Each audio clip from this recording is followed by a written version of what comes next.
Bonjour à tous, aujourd'hui revue matériel et aujourd'hui on se retrouve pour tester le kit A+, de chez Rough Vape, donc un kit dans la lignée de tout ce qui est Ego One, ce fameux kit qui ressemble à un mode mecha avec un Atto, qui en fait en est pas un, c'est une simple batterie, mais ça fait fureur, donc Ego One a très bien marché et beaucoup de marques se sont mis à faire des kits dans la même lignée. Maintenant, à voir si ça vaut vraiment le coup en fait. Est-ce qu'il y a vraiment des améliorations qui ont été faites? Donc, ce kit, je l'ai testé entièrement et je vous en fais la revue donc aujourd'hui. Il m'a été envoyé par notre partenaire jefumelibre.fr et on va donc passer en gros plan avant de se retrouver en plan large pour tester ça directement, voir un peu comment ça va. Tester, donc parler des points négatifs, des points positifs et puis faire une conclusion sur ce produit Rough Vape, le kit A+. A tout de suite pour le gros plan. Et on se retrouve donc en gros plan avec le kit A+, de chez Rough Vape, donc qui est présenté dans une boîte donc rigide blanche, la même a priori que l'Ego One, ça y ressemble en tout cas clairement. Donc on a un joli packaging plutôt soigné, la boîte est plutôt jolie moi je trouve, après chacun se fera son idée. D'ailleurs on va avoir quelques instructions, on va ouvrir la boîte, et là on va avoir un joli petit kit vraiment sympa, avec un petit certificat, un petit chiffon pour nettoyer son mode et le faire briller.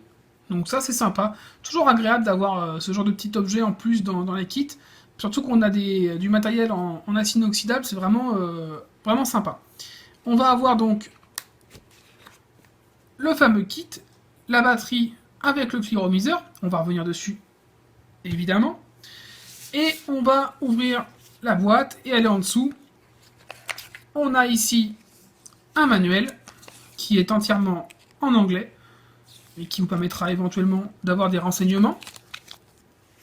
Une carte de garantie. Et en dessous, on va avoir donc un petit pack, toujours dans la même veine que l'Ego One, parce que je vais beaucoup parler d'Ego One de toute façon, vous allez pouvoir le voir dans cette revue. Hop, et à l'intérieur, on va avoir le câble de rechargement USB, classique. On va avoir deux résistances, donc on viendra dessus. On a une troisième qui est déjà à l'intérieur, donc ça c'est bien déjà. On a trois résistances fournies.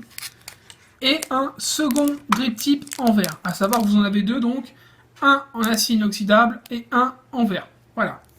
Donc on va retourner directement sur la présentation du mode. Et donc on va commencer à parler de la batterie de ce modèle A+, de chez Rough Vape. Tout d'abord au niveau design, on a quelque chose de franchement bien fini, c'est plutôt lourd en main, c'est brillant, on a vraiment l'impression d'avoir un mode high-end en main, en tout cas c'est bien foutu. Rien à voir avec la finition des modes Ego One par exemple, qui sur certains modèles peut laisser à désirer, enfin moi comme j'ai pu le voir en tout cas. Là on est vraiment sur quelque chose de propre et de bien fini. On a une taille de 145 mm donc pour cette partie, cette batterie, et on va avoir donc un diamètre de 20 mm, ce qui vous permettra de mettre quelques atos en plus dessus si vous le souhaitez. Par exemple un Subtank Nano passera plutôt bien sur ce modèle, par contre le Subtank Mini va dépasser un petit peu par exemple, mais comme vous le verrez l'atomiseur qui est fourni est vraiment très très bien et je pense qu'il y a de quoi vous satisfaire. Donc là, on va avoir une Connectix 510 classique fixe. On va avoir derrière la fameuse entrée micro USB pour recharger votre batterie. On est sur une batterie de 3000 mAh, donc une batterie qui a quand même une belle autonomie et qui vous permettra de tenir un bon moment. Ça paraît pas, mais voilà, donc elle est plus puissante largement que celle fournie par Joyetech dans son kit Ego One. Là, on va avoir le bouton qui vous permettra donc d'allumer et d'éteindre votre batterie et également de faire fire. Vous avez dessus trois couleurs différentes sur les côtés, comme vous pouvez le voir là. Vous allez avoir du vert si la batterie est supérieure à 60%, du bleu si la charge de la batterie est entre 60 et 20%, et vous allez avoir du rouge si la charge de la batterie est inférieure à 20%, comme c'est le cas. Sinon, on est vraiment sur quelque chose de classique, hein, voilà, batterie qui tient bien en main, petit logo juste en dessous là, voilà, le logo de Rough Vape, Donc c'est assez discret. Voilà, sinon ça tient bien. Et on va remettre l'atomiseur dessus. On va maintenant parler de Stato. En tout cas, le setup entier est vraiment joli, vraiment bien fini. Et ça, c'est vraiment agréable. Voilà.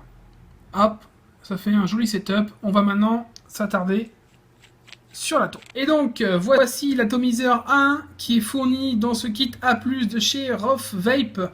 Un atomiseur entièrement en acier inoxydable, vraiment joli, avec deux fenêtres donc sur les côtés en forme de sablier qui vous permettront de bien voir ce qui vous reste en liquide, et ça c'est vraiment sympa, contrairement à l'Igo One, encore une fois, qui ne vous le montrait pas vraiment bien. Faut toujours rechercher, surtout quand on met le liquide à l'intérieur, en fait, on sait pas trop si c'est plein ou pas, c'est un peu compliqué. Là, ça a été bien fait, on voit tout de suite à travers. Vous avez donc drip tip interchangeable avec cette petite base là, vraiment sympa, avec des petits points, c'est bien travaillé. En tout cas, le drip tip tient très bien dessus, il s'installe très facilement, sans souci. Et on va avoir ici donc une bague d'airflow, donc avec 4 entrées d'air, qui vous permettra d'ajuster votre afflux d'air comme vous le souhaitez. En tout cas, la bague est très souple, ça fonctionne très très bien. Connectique 510 toujours ici. On va ouvrir, regardez un petit peu à l'intérieur. Hop, voilà, donc là, entrée classique, hein, si vous voulez mettre du liquide, vous devez le mettre sur le côté, tout simplement. Bon, rien d'exceptionnel jusque-là. Et on va avoir des résistances qui sont un peu plus grosses que ce qu'on trouve habituellement sur les modèles du style Igo One. Là, on est sur des résistances plus qui ressemblent quand même à ce que fait Elif ou encore à ce que fait Kanga. Sinon, le principe est le même. Vous la branchez ici. Et puis voilà. On va avoir quand même un très bon rendu de saveur et un très bon rendu de vapeur donc sur cet atomiseur. J'ai eu aucune fuite avec, aucune fuite particulière. Donc ça, c'est vraiment un bon point parce que j'ai vu vraiment beaucoup de soucis avec d'autres modèles, dont l'Igo One, où il y avait des fuites. Et vous allez avoir également 3 choix de résistances différentes. Vous avez des résistances à 0,3 ohm, à 0,5 ohm et à 1 ohm. Voilà.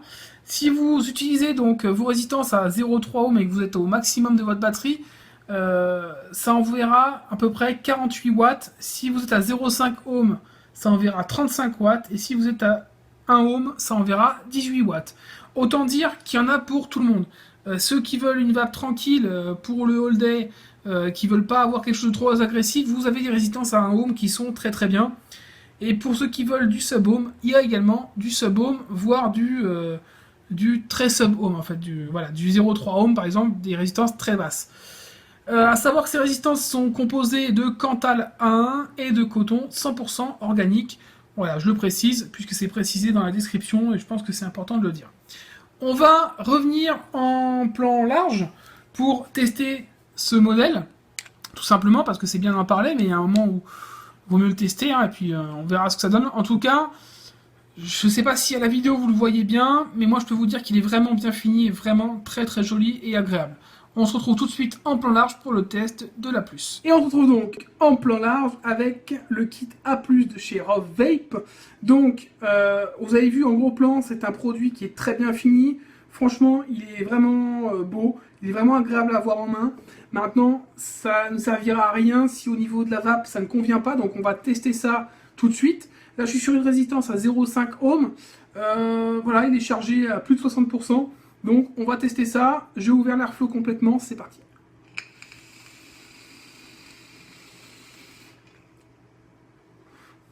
Belle densité de vapeur, un goût qui est vraiment présent. Là en plus je suis sur un 100% VG, donc pour le test j'ai vraiment pris le maximum, hein. Je ne peux pas faire plus costaud.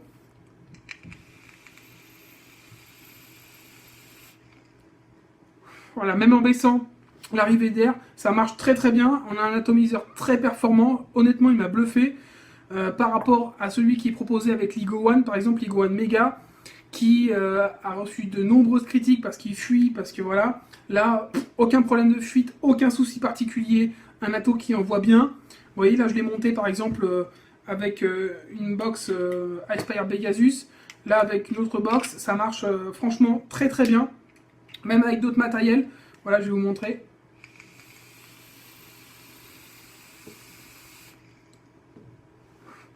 Voilà, donc c'est vraiment au top. Si vous voulez plus de puissance, vous pouvez même l'installer sur d'autres matos. Et vous verrez, c'est un atomiseur qui envoie très très bien. Donc, il n'y a plus grand chose à dire à ce niveau-là. Hein. On est sur un produit qui est vraiment très très bon. On va parler comme des points positifs, des points négatifs. Donc les points positifs, on a un rapport qualité-prix imbattable pour un produit de ce niveau. On est à 45 € le kit sur une batterie 3000 mAh avec un ato de cette qualité. Une finition à ce niveau-là, franchement, il n'y a rien à dire. Là, ça va être dur pour certaines marques de s'aligner parce que cette marque n'est peut-être pas très connue, mais franchement, elle vaut le coup. Si vous avez un kit de ce style-là à acheter, prenez celui de Rove Vape et pas un autre. LEGO One, pour le moment, pour moi, c'est encore en retard par rapport à ça. Eux, ils ont su prendre le même style et puis l'améliorer, donc très très bon kit. Pour les débutants, c'est un kit presque idéal parce que vous pouvez utiliser des résistances à 1 ohm. Le sub-ohm n'est pas obligatoire, donc ça, c'est quand même bien. On va avoir une finition exceptionnelle. Moi, j'ai déjà dit, je trouve que voilà, ça ressemble vraiment à un setup high-end complet. Très brillant, plutôt lourd, vraiment bien fini. On n'a pas la moitié une espèce de peinture qui se barre ou je ne sais quoi. J'ai pas eu de soucis particuliers, pourtant il a traîné et j'ai pas eu de problème particulier. On a une batterie 3000 mAh qui offre évidemment une grande autonomie. Selon les résistances que vous allez mettre, vous allez avoir plus ou moins d'autonomie évidemment. Mais avec une résistance à 1 ohm, vous avez quand même quelque chose de bien. Et puis au niveau du rechargement, ça met 3-4 heures. C'est pas énorme non plus. On a un grand choix de résistance, donc il y en a pour tout le monde. Pour ceux qui veulent du très bas, 0,3 ohm, ceux qui veulent du sub-ohm à 0,5 ohm, et puis ceux qui ne veulent pas de sub-ohm, il y a des résistances à 1 ohm. Et donc ça, c'est un bon point également pour ce modèle.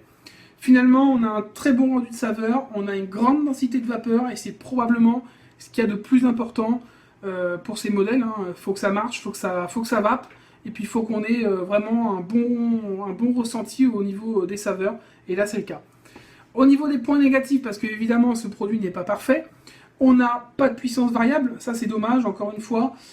Pourquoi ne pas proposer donc une puissance variable sur ce modèle?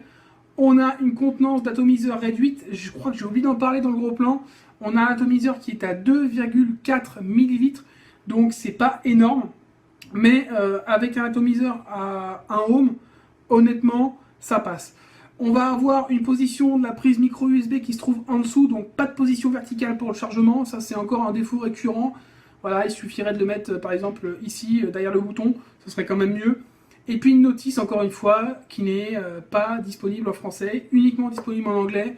Et ça, c'est un peu dommage pour les plus novices qui ne savent pas comment ça marche, comment on remplit, et qui ne parleraient pas anglais. Même si maintenant, il y a quand même beaucoup de dessins dessus, donc on arrive toujours à deviner à peu près. L'avis de la rédaction. L'avis de la rédaction, elle est excellente.